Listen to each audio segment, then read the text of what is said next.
Hello everyone, this is English Tutor Hub official channel and welcome. In today's video, we're gonna be looking at synonyms and antonyms. So, let's get started. Synonym.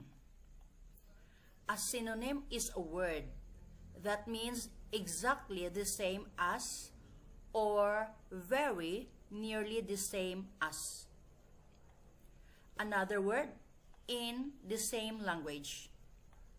For example, close is a synonym of shut. Here are some more examples of synonyms. Synonyms, part of speech. Close, shut. Part of speech, it is a verb.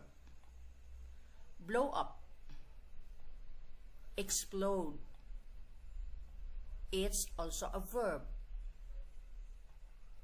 Blow up, inflate, verb.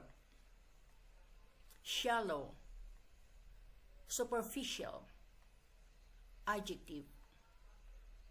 Eager, earnest, keen,